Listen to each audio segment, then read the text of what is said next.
Okay, so this is what was rescued from going to a tip somewhere. I got onto this through Gumtree. A fellow called Norm Bailey up in Temora in New South Wales was trying to get rid of it and said, asked for it to be saved from the tip. Since it was only about 220 kilometres north of me, from where I am now, I decided to go and fetch it. It looks to be pretty much complete. I've removed some of the panels obviously, and I'll do a walk through of what we've got. I've removed some of the panels from it. This one is the music holder, which fits in front of there. That obviously is a convenient little cubby hole for storing sheet music. And that fits basically. I have a screw on either side. As you can see, it's in a reasonably distressed condition. I don't know what the coating is on there, probably some sort of shellac, but it's obviously been in the sun for some time, and it's got a very bad orange peel effect on it. Anyway, that's the music stand. I've also removed the keyboard cover, which fitted in there. That was just a case of pulling it out, lifting it up and taking it out. And I've also removed the front panel underneath the keyboard. And I have that here. This is the front panel. Let me check there's the sun on it. As you can see, at the moment it's a fairly pale sort of red, very faded. That's what it was originally. But you can see from here that the fading is not happening on the north side of the fretwork, which obviously means that the thing has been in the sun for some time. And also there's evidence that someone's ankle biters have put holes through it in various places. So that's the front panel. The pedal panel I've removed as well. I'd say this left-hand pedal strap, oh no, it's not an original, it's someone's belt. As you can see there, it's a bit of someone's belt. And I'd say this one is also a piece of someone's belt. Okay. One thing they do have is that word Imperial on the metal frame of the pedal board. They've obviously been well used at some stage, because the wear, I mean the carpet's gone and a lot of the board's been worn away. I don't know whether you can see inside, the evacuators, the evacuators here look to be pretty shot. Also it's got knee paddles here. This one operates most of the stops, and this one operates the swell door, the volume doors. You can see here the volume door, front volume door opening. It also operates the back one. This one, linkage, goes and operates some of the stops.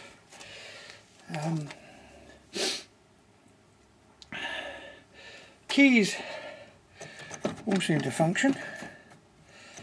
They're not in bad condition.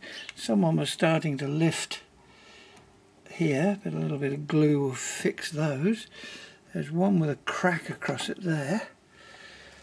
As far as the stops are concerned, we've got a dulcet 8-foot, a diapason 8-foot, a viola 4-foot, a violina 4-foot, a bass coupler, a Forte, a Vox-Humana, a treble coupler, that emblem has been replaced at some stage, a Vox Celeste 8 foot, a Melodia 8 foot, and Dociana 8 foot.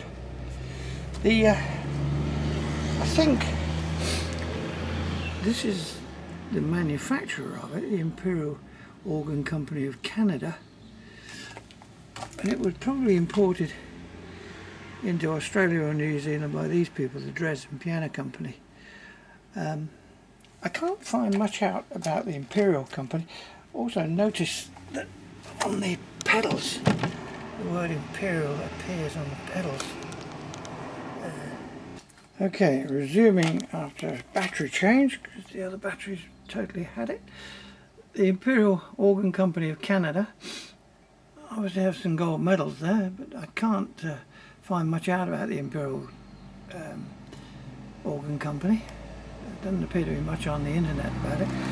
Also, the word Imperial appears on the metal surrounds of the pedals.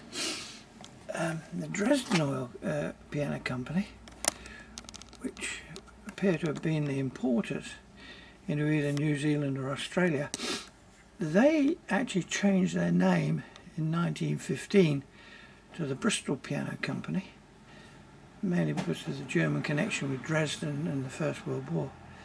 So this places this organ at least pre-1915, I would assume.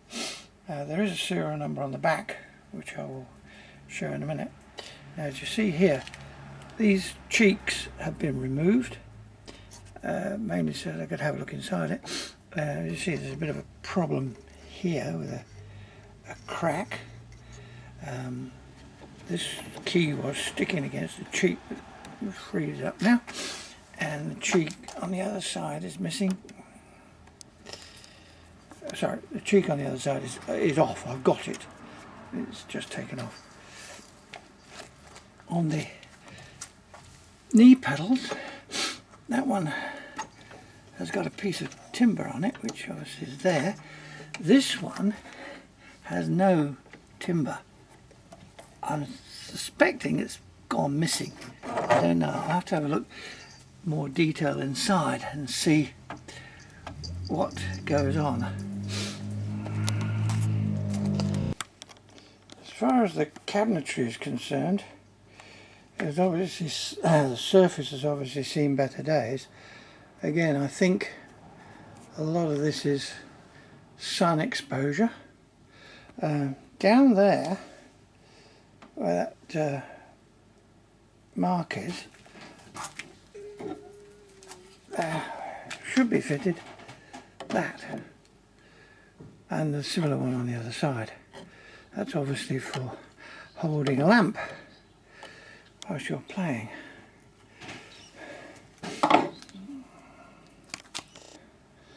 Looking in the back, there was just a little bit of transit damage here, which I'm not too worried about.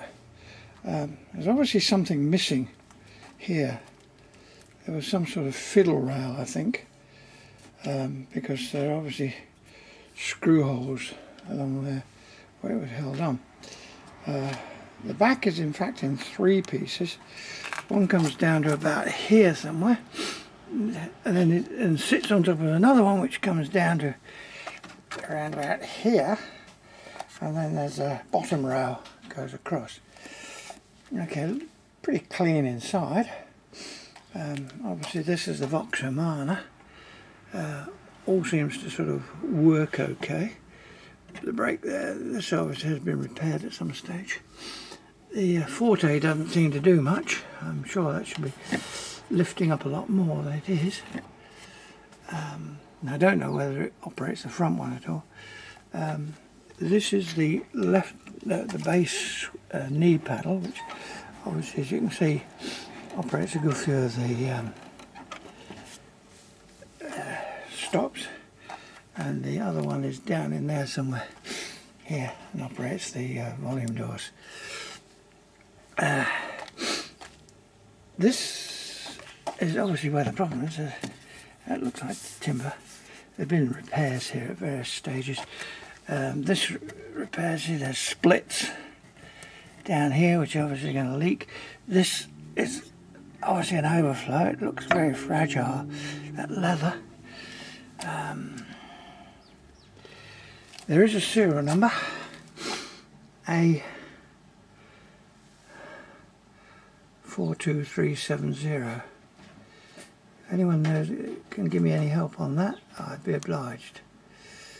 Do have two of these which are loose. They came loose with it. They're obviously some sort of spring, and I guess there may be a spring for the mechanism in here somehow. They've obviously, both of them have had a repair at some stage. You can see where that one's had a weld done on it, pretty much a bush weld. I think a lot of this was handled by a bush mechanic, because the screws are all over the place. I mean, they've got countersunk screws there, countersunk screws there. This back panel that fits down here has obviously been screwed in and out a few times. There's a number of screw holes. I don't think they were too fussy about how they put it back together again. There is a problem in here. I think this whole assembly, sub-assembly, is carried on those two bearers. They're held in by 3 screws, one there, another one at the front. That one there has got a crack in the wood. I think what I'm going to have to do is to remove those 6 screws and pull this whole lot out and see what we've got. I think that's the whole sub-assembly. This is obviously part of the vacuum box where the platens fit inside, and there's obviously screws around there, and I'd say there are obviously screws all the way around. So we've got to investigate that later. Anyway, that's what we've got. That's what we're faced with.